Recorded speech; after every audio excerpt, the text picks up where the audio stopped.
I am California of the past. I am California of the past. I I am California of the past.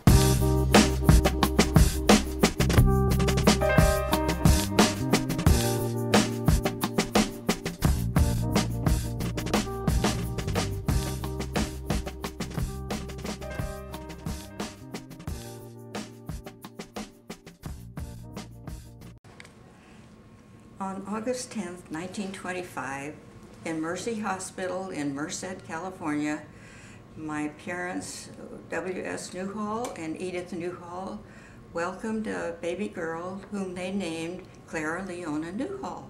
That's me.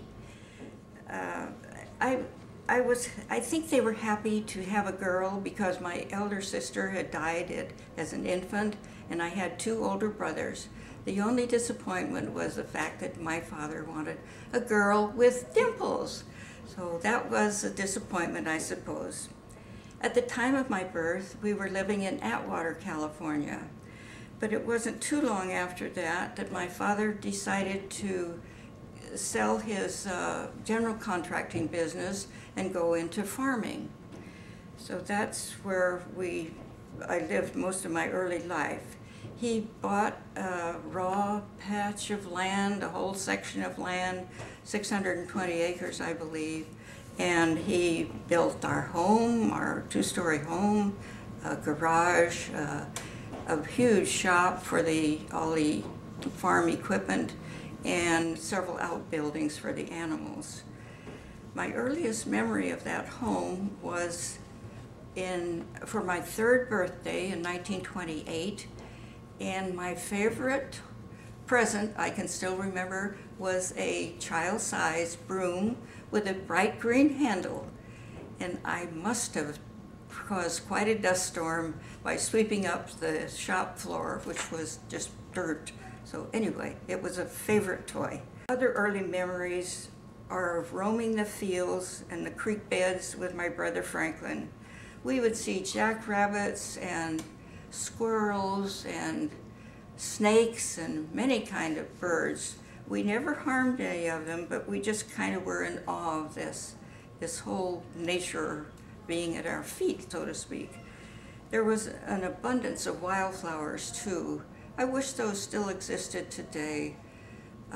We would see something we called vanilla flowers. I have no idea what their name was, but to us they smelled like vanilla. They were small, white, close to the ground flowers. There were also bluebells and rhodiolas and just things that you can't find anymore. They've either been trampled or bulldozed or just constructed over somewhere or other. I'm sorry that my grandchildren and great-grandchildren can't see those. We had walnut trees out quite a ways from the house, and Franklin and I would go pick up the walnuts and take the husks off of them while they were still green, and this husk material had some acid in it which would turn our hands black. It didn't just turn black, it stained them black. That was not something my mother appreciated. So we had no close neighbors, so we had very few visitors. My playmates were cats and dogs and various other animals. We had pet chickens usually too, and just things that were alive and you could have fun with. But my favorite animal was my horse named Buck, and he had a little rope around his neck, and I was tall enough I could catch that rope, lead him over the fence, crawl up on the fence, and get on Buck's back so I could ride bareback. That was my favorite pastime. On the other hand, riding him, one day he had flies around his face, so my brothers came up with a spray gun that you pumped, and Buck was quite put off by that. So he reared, and I tumbled off over his tail, and I still have a scar on my forehead where I landed on a rock. Farm accidents are pretty common for children and adults too, actually, but that was probably the scariest accident I had. Scariest for my mother too, that all the blood around. So There was no kindergarten then, so I was 6 when I started to school, and it was a small 2-room school called a Rundle, and there were no buses then either, so my brothers and I traveled to school in a horse and buggy with my brother William on the reins of the horse. It was about 6 miles to school. It wasn't a bad journey except when it was cold and frosty, or when it was pouring rain, or when it was really, really hot. Then it was not fun, but we managed very well. There was no junior high then either, but when I was ready for the 8th grade, my father and the rest of the school board members decided that it would be a good thing to consolidate Winton Elementary with Arundel. So I actually graduated from Winton Grammar School.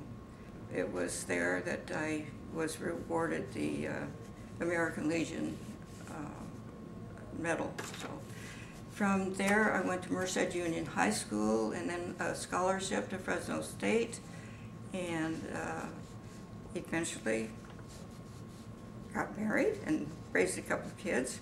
My father bought that section of land. He developed it with in a very productive land. There were fruit orchards, there were vegetable gardens, and lots of animals that we raised. And along after World War II started, the government decided that they wanted that land for what became Castle Air Force Base. So we had to vacate that land and moved over closer to Merced, actually. One sad thing about that period of time was that many of my classmates were Japanese American, and they had to be all shipped off to internment camps. I don't know what happened to these people, but it was a sad history of the United States at that time. One other thing you wouldn't find too much today was that my father would rent out the stubble fields after the grain was harvested to Basque sheep herders, and this was, you know, large flocks of sheep that would come in. And my brother and I, Franklin and I, would sometimes venture out to the tents where the shepherds lived. And if we were real lucky and hit it on the right day, we would even get a piece of fresh off the coals, genuine Basque sourdough bread. And oh boy, did we enjoy that. So I can still almost taste it now. Maybe that's why I love sourdough bread so much. So I'd kind of like to think of those Basques so far away from home as being lonely for their families, and I hope that Frank and I gave them some real happy memories of their own too. So thank you for this opportunity to participate in this project. I hope somebody will enjoy it. I have enjoyed having these memories and sharing them with you. So it was surely a different time and a different way of life, so thank you again.